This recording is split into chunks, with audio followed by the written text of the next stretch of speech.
When you saw me walking in? They won't let you out. They won't let me out. Locked up. Anybody else? Sweetheart, what went through your mind? What was going on?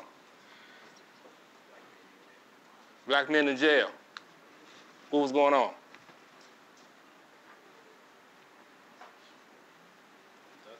Nothing really. Anybody else? What thought went through your mind when you saw me walking in? Yes, sir. Hard for me to move forward. Anybody else? See on the screen, see this workshop today. This is real. Forget the sugarcoating. I'm not here to stand up in front of you and tell you a lie. You have 3 choices in life. Get an education, get locked up, or end up in a cemetery dead. Those are your only 3 choices. And I can come in here and say, yeah, you know, you need to go to college. I want you to go to college or graduate from high school, take up a trade.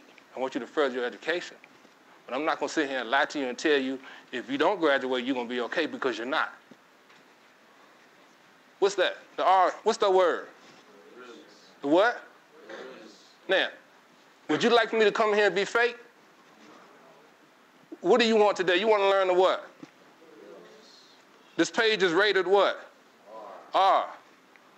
For the what? The realness.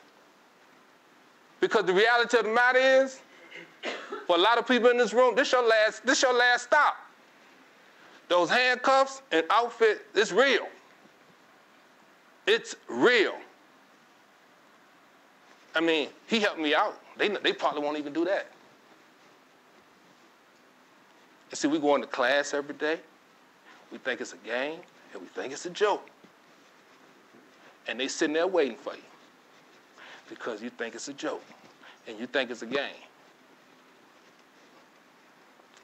Somebody help them out. Style. Stand up. Stand up. Style. Stand up. What kind of attitude?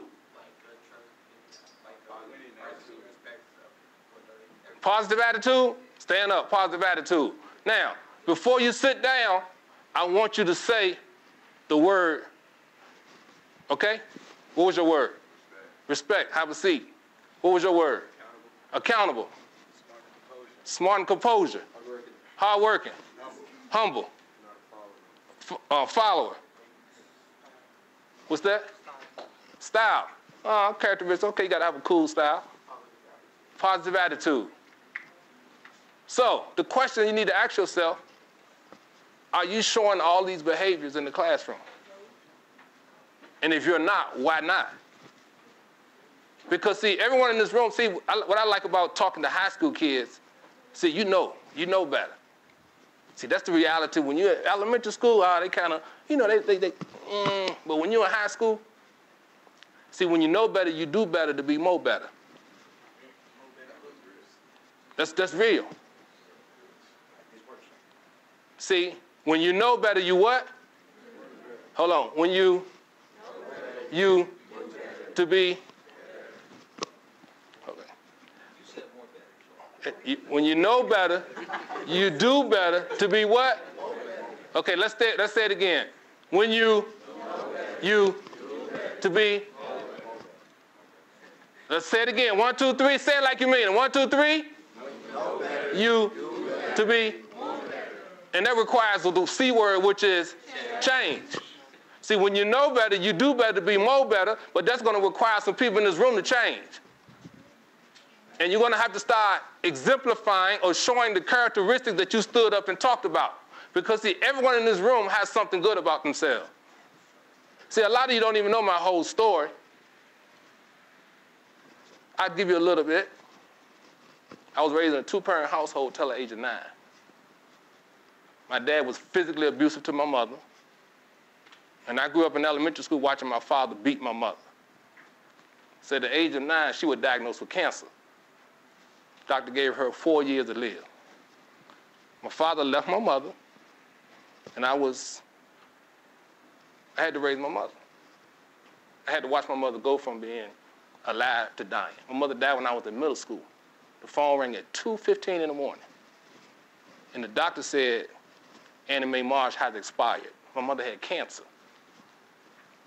And my trifling father, who was trifling, left.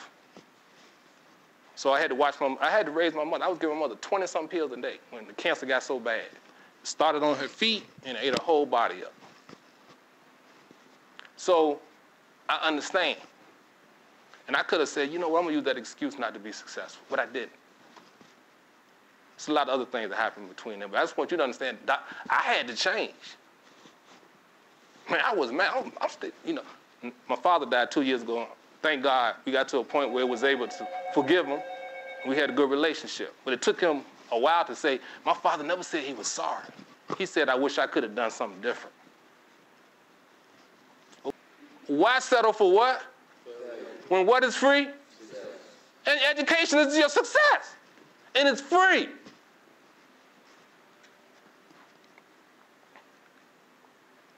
Look at this picture and tell me what's your thoughts. What do you see? Two faces. What's going on? You see one face. You see two faces. Two different what? Two different angles. So is this person confused? You don't think so?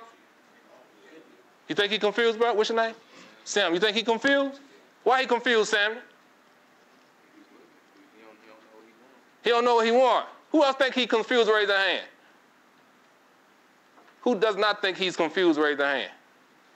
Why he's not confused? I feel like when you look at him straight, that's his past, and he's moving forward when he's looking straight up. Oh, woo, that's powerful. That's powerful. Stand up, sir. What's your name? Jordan. Say that again so everybody can hear you. Say that, Jordan. Hold on, Jordan. Jordan, come down to the front, man, because I want everybody to hear this. Oh, that's right. You know what? Good job. That's right. Jordan, you don't have to come up to the front. Test. Thank you. So when he's looking straight at you, it's like, when he's looking straight at you, it's like his past, and when he's looking straight forward, it's like his future. Like he's past that. That's interesting. Anybody else want to? Give him a hand. Anybody else? Come on. You want to say something about that picture? Anybody else want to? Yeah, you said something. Go ahead. You good? I love that analogy. I'm going to give you a T-shirt. No, everybody going to participate. Now I want a T-shirt, Dr. Clear, whatever. Okay, man. That's a good analogy. Define trauma and share examples. So we saw a picture of an individual, and Samuel said, well, he's putting his past behind him and he's looking forward. So how do we deal with trauma? What is trauma? What's trauma, sir? It's like a bad event that happened in your life. Speak up, man. Talk on the microphone. It's like a bad event that happened in your life. It could be like someone's death, someone, I don't know how to describe, like someone experiencing abuse in like their household. It could be anything that's negative that makes people, just anything negative, honestly, that hurts. So, it affects people in the future and maybe for the rest of their lives. Okay. Sammy, did anybody else want to define trauma? Trauma. How many people agree with his statement? Raise their hand. Define trauma and share examples. I shared one of my examples of trauma that occurred in my life.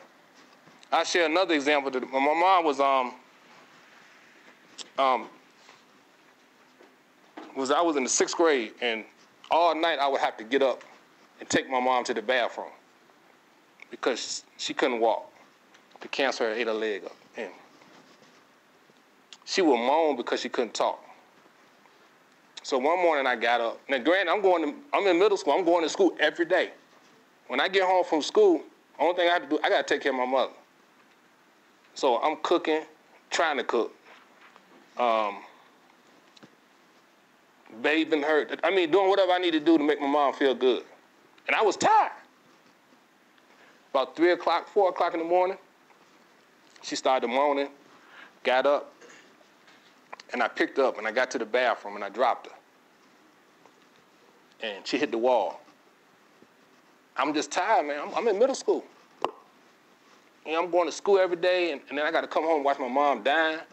And I got to the bathroom, and I was just tired, still asleep. And when I went to sit on the toilet, luckily it was a wall there, but she hit the wall, boom. And that was one of the examples of a trauma that I went through in my life. Anybody feel free to share their trauma?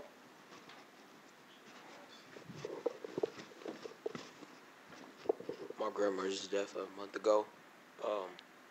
She actually had liver cancer. I would actually stay at my grandma and grandpa's house with her, and I would help my grandfather take care of her. It was hard. It was hard. And I was actually in the room when she passed away. She was in the room when she passed away. And what did you learn from that? Life is real. Life is real. And what can you do to make sure that your grandmother is going to be happy with the choice and decisions you make in your life? Stay out of trouble. Stay out of trouble. Because that's what she would want for you, correct? Give him a hand, give him a hand, give him a hand, give him a hand. Anybody else would like to share a story? You got a story? Did you hear it? What's that?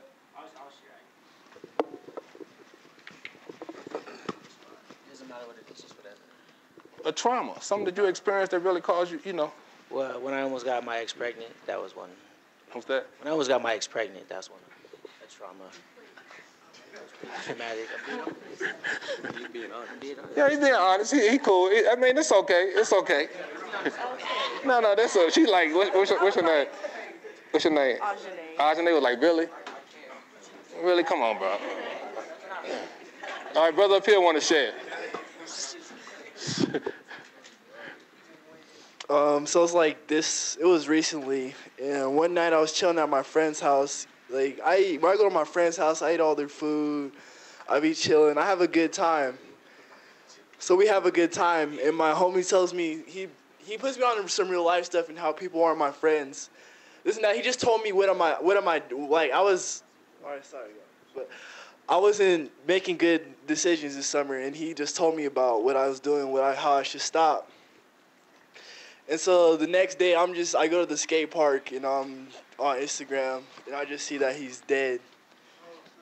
And that really hurts me because I seen him the night before, and I was at his house. And it just taught me that, like, you have to, don't take anything for granted, and always cherish everyone that's around you because you never know when they might be gone. And how did he die? He got a new car, and he was changing his tire jack, and his jack broke, and his car fell on top of him.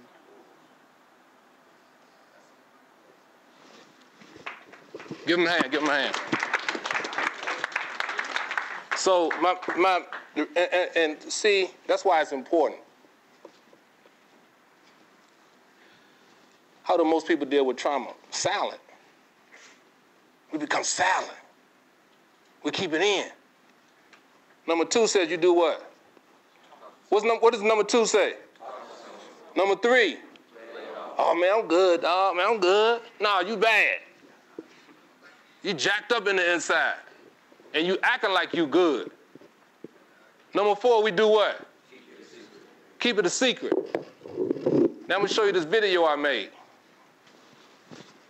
And why did I make this video? Oh, yes, sir. Do you want to say something? Oh, no, I was going to say, in the position I'm in, I deal with kids on a daily basis. In the position I'm in, I deal with kids on a daily basis who they act out as a way of dealing with their trauma.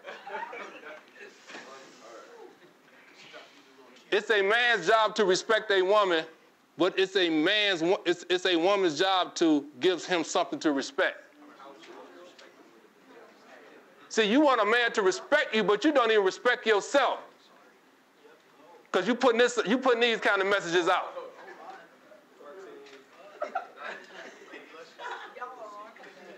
No, somebody said, well, Dr. Clay, I shouldn't be showing this. Yeah, I need to show it because, see, you know someone that's doing this. How many people know somebody that's putting those kind of messages out? Raise their hand. See, that's what I'm talking about. Now, let me ask you this question. See, unfortunately, what you don't realize, this person is not college career ready. Because once you put that video out in social media, it's out. And somebody gonna find that video when she go in for a job interview. 15 years later. She done graduated from college, has her degree. She going in for I'm gonna get this job. I got the work experience, and this video pop up. What you gonna say to the person that's gonna hire you? What's gonna be your defense, sir? That's not you. Yeah, okay, you wanna have a job. Now, twerk a book and make them pages clap. How about that?